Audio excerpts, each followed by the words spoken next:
Welcome to the PFO channel. I'm Jim. I just noticed something on the mini excavator that needs a little bit of attention. The hour meter is dark and is no longer registering hours or anything else for that matter. But I think hours is all it ever tried to register, but it's not doing that anymore. My official diagnosis is it's broke. I kind of saw this coming because when I bought this at auction, it had been sitting out in the yard for quite some time obviously in rain, and there was condensation under the glass on this hour meter. So let's have a look and see what we can figure out. Now I'll start it up real quick here. Main battery on and my key on, but just to make sure that the battery's not dead.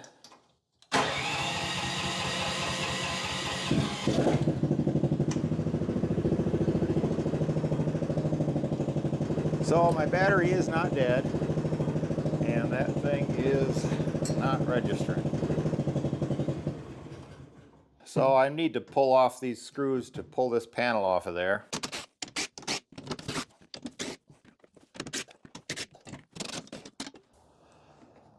So this is the back side of the gauge right here, and I've still got the key turned on, and I'm wiggling these wires and nothing is showing up on the gauge. I should probably check this fuse here, and that's a little 10 amp fuse, and there's nothing wrong with that. So I'm going to pop them off. These two nuts have to come off there and there.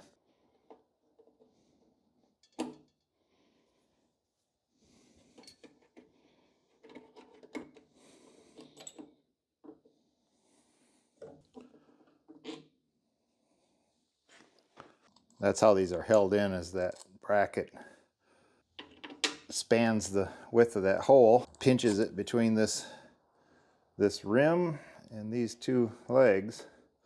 So that's all it takes to get it out of there.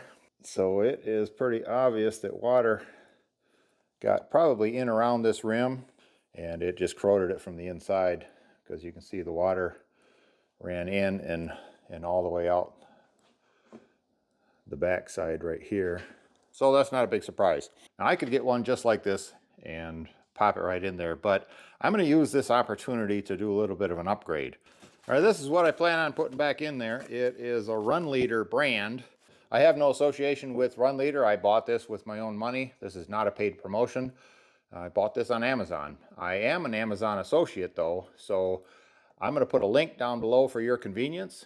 As an Amazon affiliate, I might earn a small commission if you make use of these links. There's no added cost to you. So let's crack this open and see what it looks like.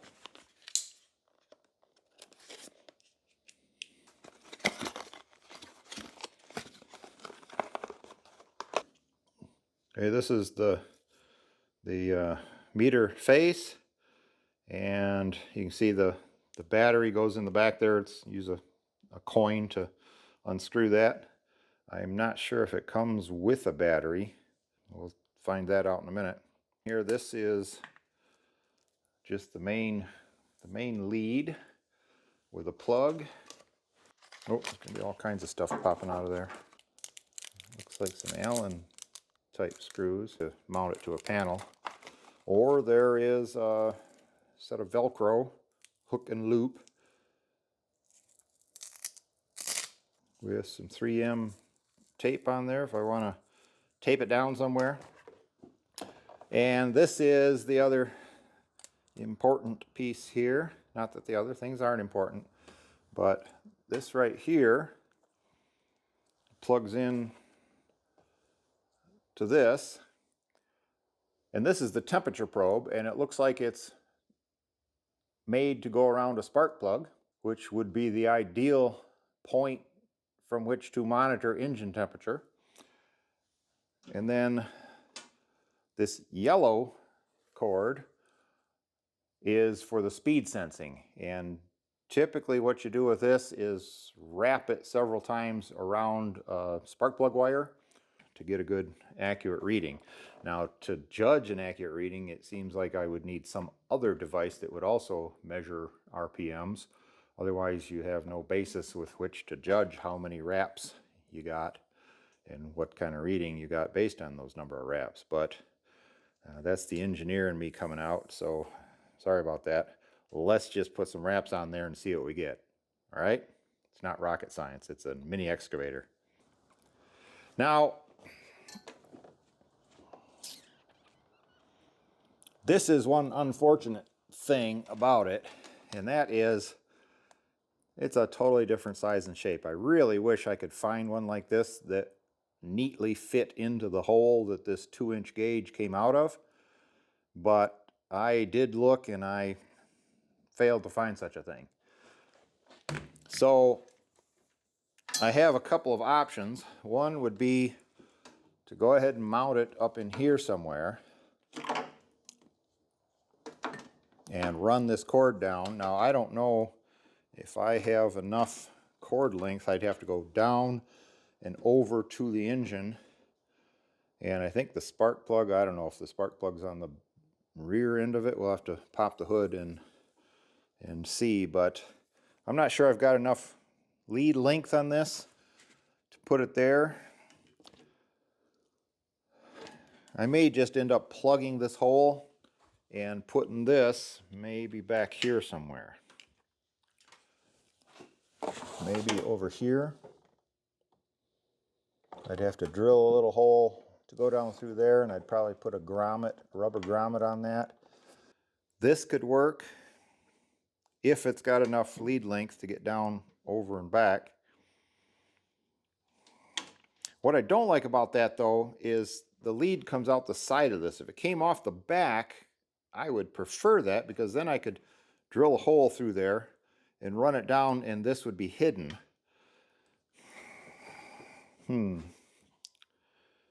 Yeah, that's kind of unfortunate that that wire hangs out the side here. So it just makes it look like no matter what you do with it, it's going to be kind of a temporary looking setup, even if it's a permanent temporary looking setup. It's the temporary looking that kind of bothers me. It's just a little sloppy having a gauge permanently mounted where you can see the wire hanging off to the side. But all right, so let's see what we got.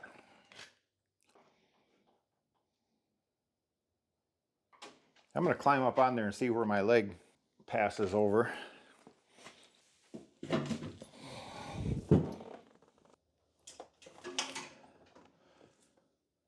So right there would work. Over here is completely hidden beneath my leg, so that's no good. I would not be able to comfortably read that. That's a little too close to there. Yeah, I don't like how that's tipped. This could actually work back here. That's on the movable part. Over here, nah. Yeah, that's unreadable on that surface because I can't get a straight line of sight onto that. How about right out here in the front? So now let me pop the hood and see what it looks like from down there. Yeah, now the spark plug is back here. This is the spark plug boot. And this is the thermocouple in there. I don't want to bend that, so I would have to sneak that down in there somewhere. And then this would wrap around the spark plug cable. Actually, the best way to come around this, avoid the hot muffler, would be to come in from this side. Probably have to bend that up like that, and then I could come around the front here on the cooler side of the engine and up to here, and then across underneath there, and there is nothing to obstruct that. So I need my spark plug wrench to pop that out.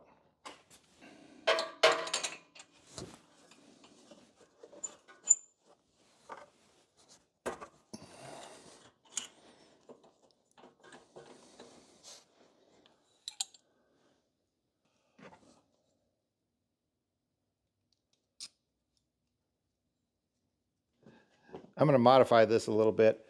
You see it's got that marine heat shrink, and it's riding up on that copper washer, or ring connector more precisely, and I don't want this spark plug riding up on the heat shrink, so I'm going to trim that back a little bit.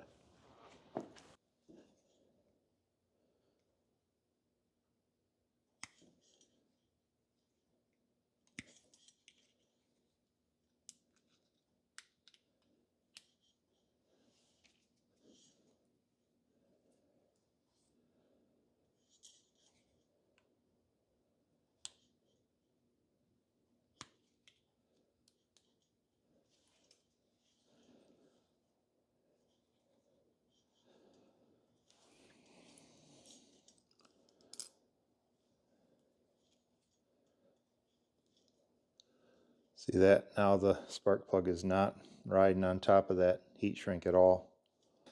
This 11 o'clock position looks like there's room to let it go up there, but then this end of the wire is going to be right up against the bottom of that muffler, and that's not good, because even though the thermocouple itself is tolerant of high heat, the wire is just a wire. So I'm going to see what else I can figure out. It looks like I might be able to go up maybe towards the 1 o'clock position, except that this whole bracket for the throttle control and all the governor linkages and springs and stuff are in the way. I'm just looking to see if there's any pass-through up in there that I can't see.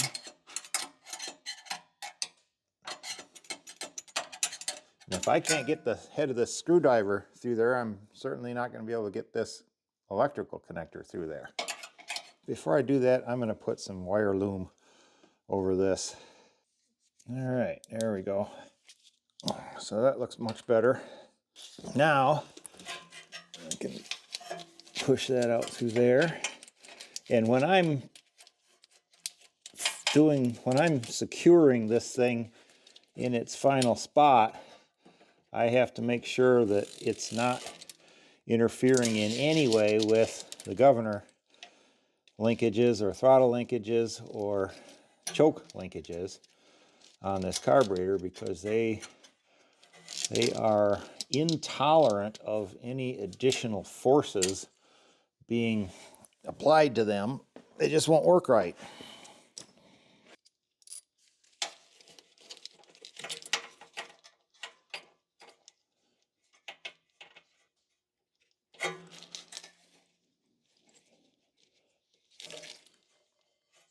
Okay, that's started in 2 or 3 threads.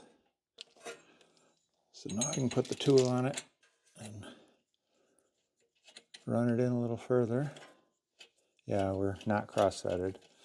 Okay, now I need to rotate this around to my 1 o'clock position.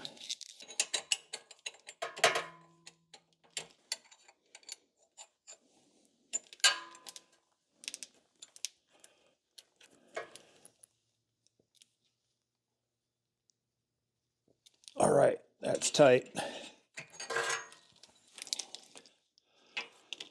Now that spark plug boot goes back on. Now this, I will wind around there as many times as I can with the length that I have available.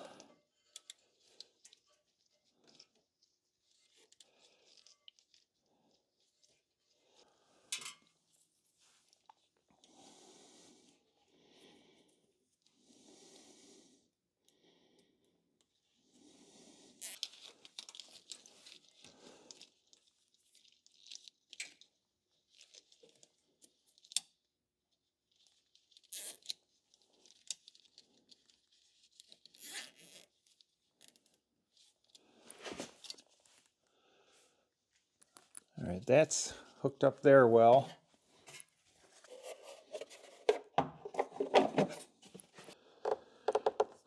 So I got an incoming call on my phone, which didn't give me an alert, but it did throw me out of video mode somewhere along the line there.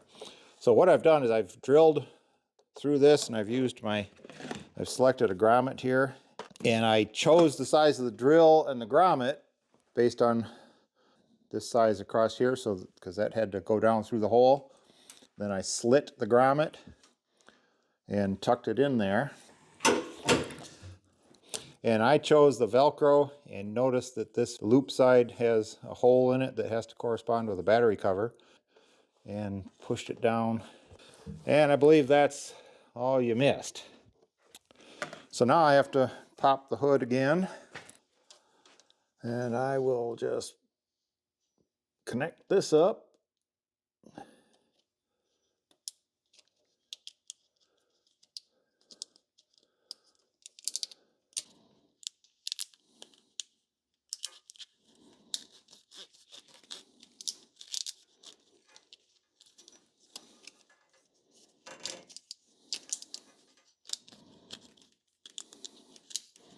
I'm going to go ahead and shield it all the way up.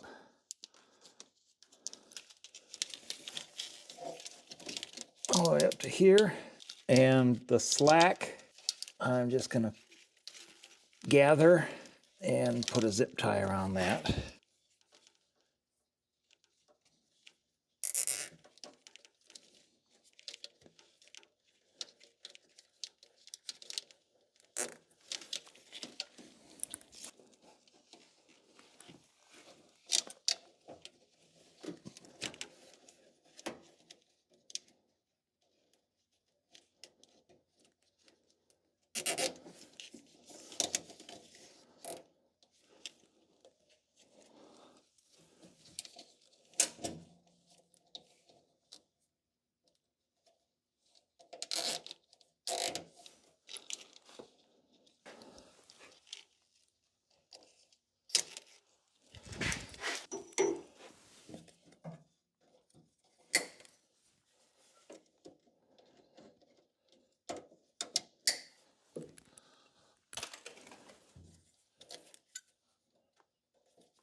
Now let's have a closer look at this. You can see the copper washer peeking out from under the spark plug. You can see the speed signal pickup wire coiled, and then the shielding. This is the choke actuator cable here, and I'm on the high side of the insulated hydraulic lines, so it should be relatively secure and away from the hot spots. It's well away from the hot muffler, and it goes up through the grommet and comes up through the top there and goes to my device. All right, let's close this down. The mylar is out.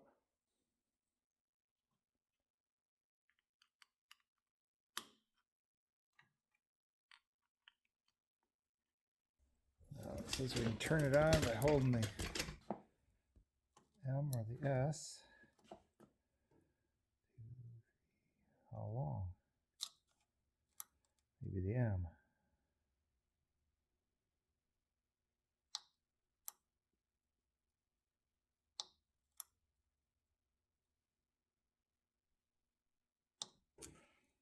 Okay, let's fire this up and see if we can get a signal on here. I got a hunch that to turn this on, you gotta get your engine going. So, main power on.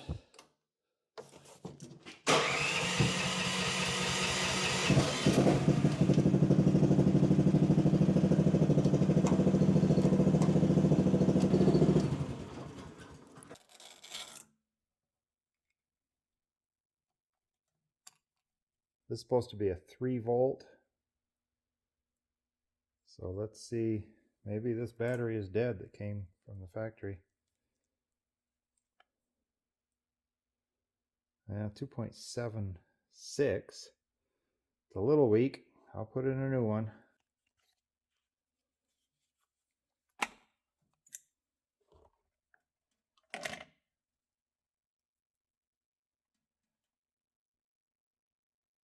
Got 3.1 volts on that bugger.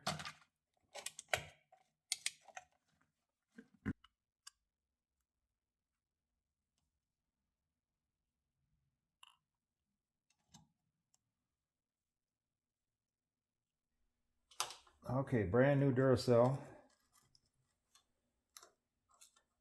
Nothing. Nothing. Great. Well, I'm sure glad I drilled a hole in my machine to put on that wonderful piece of instrumentation there. All right, well, that's just flat out irritating. I'll let you know how this turns out. Oh, I think it just turned out. I think we just saw how this turns out. If there's more to this story, like if I can figure out how to get this thing turned on, I'll give you an update. So I went back to my Amazon order on this thing, and it is way past the allowable return period on this. But I went ahead and clicked on the request to support, and it popped up an email link to the manufacturer or the seller of this thing, the Runleader, and I described the problems I had with this and all the things that I tried to resolve it on my own, and I asked for their advice. And the very next day, I got a reply email apologizing for the inconvenience and saying that they had similar complaints from other customers, and that as a result of that, they made a design change to the battery compartment, and they would love to send me a replacement at no additional cost. So I gave them my address, and the day after that, they sent me a notice saying that they had shipped it. So even though the initial quality of this one here was a little bit disappointing, okay, really disappointing, that kind of customer service is pretty good.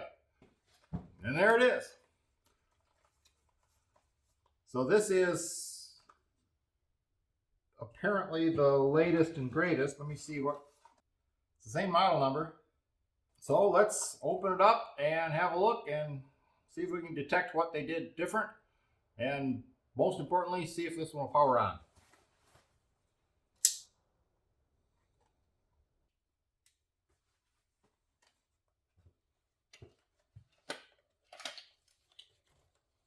First thing I'm going to do with this is open up the battery compartment and take that tab out.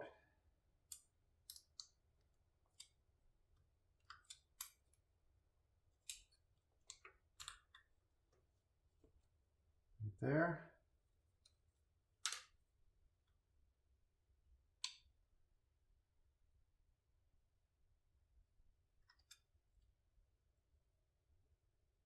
I already see the difference. There's a plastic piece in there. Need something to point with.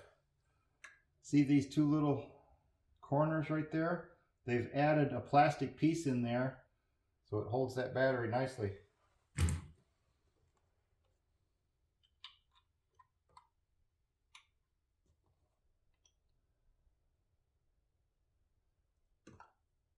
And it's on. Look at that.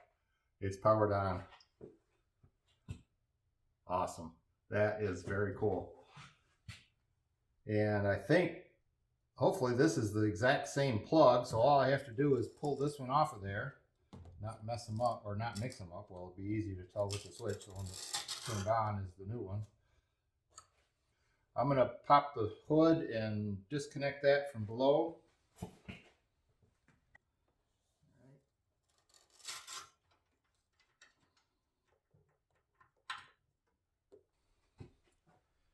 This is the one that's powered up. Oh, I need to put the loop side on this.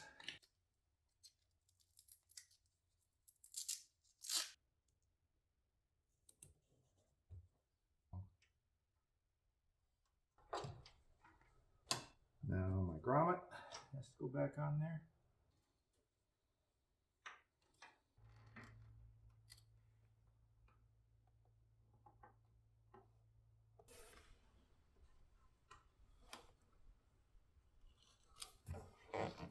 Right there. All right, let's turn this on.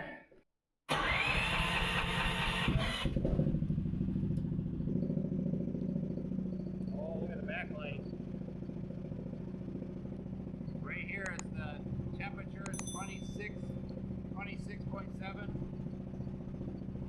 That is cool.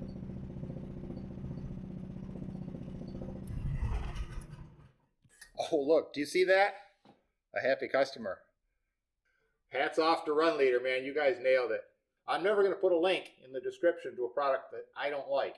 Thanks a lot for watching. PFO channel out.